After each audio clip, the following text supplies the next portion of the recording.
Salut, cette vidéo va être super courte et vous allez très vite comprendre pourquoi. Très vite. C'est la vidéo du premier roulage. Franchement, c'était chouette.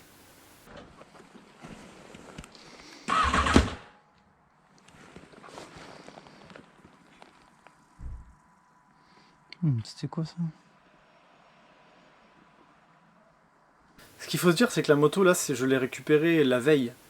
Et la moto, elle a été emmenée dans un camion, je n'ai pas du tout roulé avec. À la base, j'aurais dû aller la chercher sur place et j'aurais eu à faire environ 1 heure de route.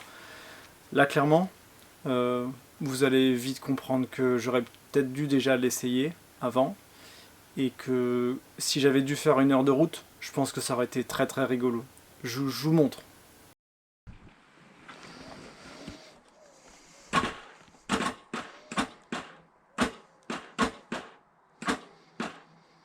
Sympa.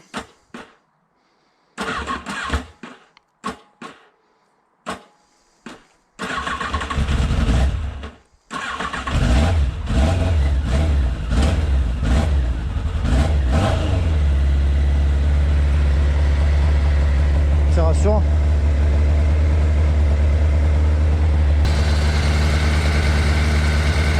On a déjà eu une fuite au collecteur.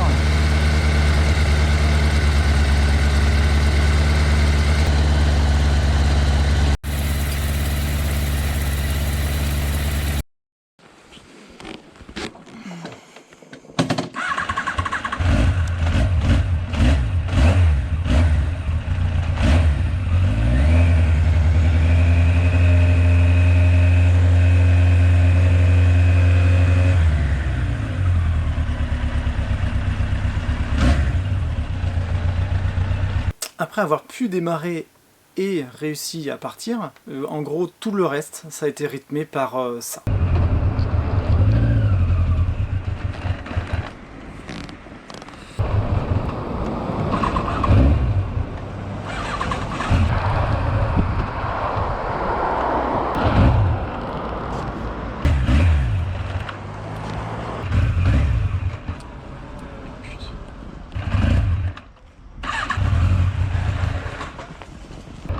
Ah, qui est ta mère?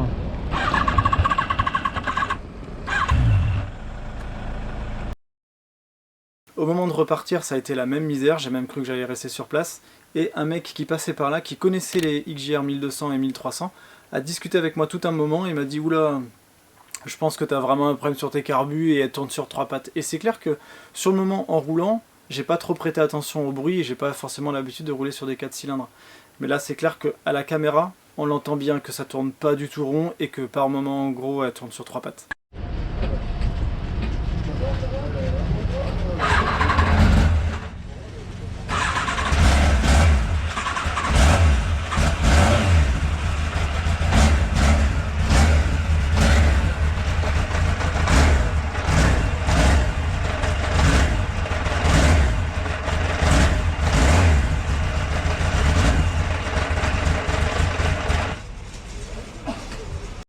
Globalement, j'ai donné une chance à la moto et j'ai été faire 10 bornes de plus pour la faire rouler, la faire monter un peu en température et voir si c'était mieux. Mais clairement, quand on est au-delà de 3-4 000, ça va. Dès que vous ralentissez, c'est une catastrophe et vous calez tout le temps.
Ah, le carnage! Donc j'ai pas trop cherché à comprendre, je suis vite rentré chez moi, j'ai globalement fait 15 km avec, et c'est à partir de ce moment-là que les histoires se gâtent et que je me rends compte de, pas la supercherie, parce que c'est pas une supercherie, mais je pense que il y a des choses que l'ancien proprio m'a clairement pas trop détaillées, et une chose que je ne sais pas, et une chose dont je suis sûr, c'est que je doute qu'elle ait énormément roulé dans cet état-là, ou alors elle a pas roulé pendant très longtemps, parce que là c'est juste impossible de rouler avec cette moto.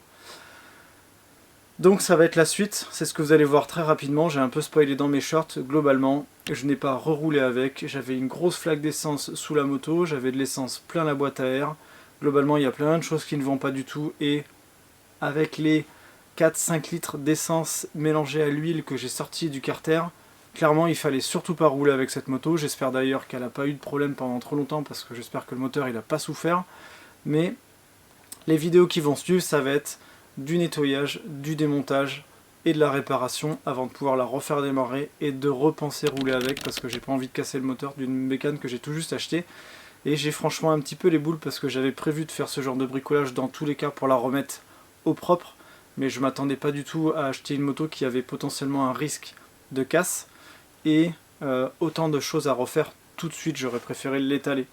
Ça me fout quand même franchement un petit peu les boules, parce que clairement je me dis si le mec qui avait acheté cette moto était pas du tout mécano, je pense qu'il aurait eu des bien mauvaises surprises, et potentiellement il aurait peut-être pété son moteur assez vite.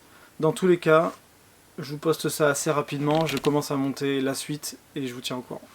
Ciao!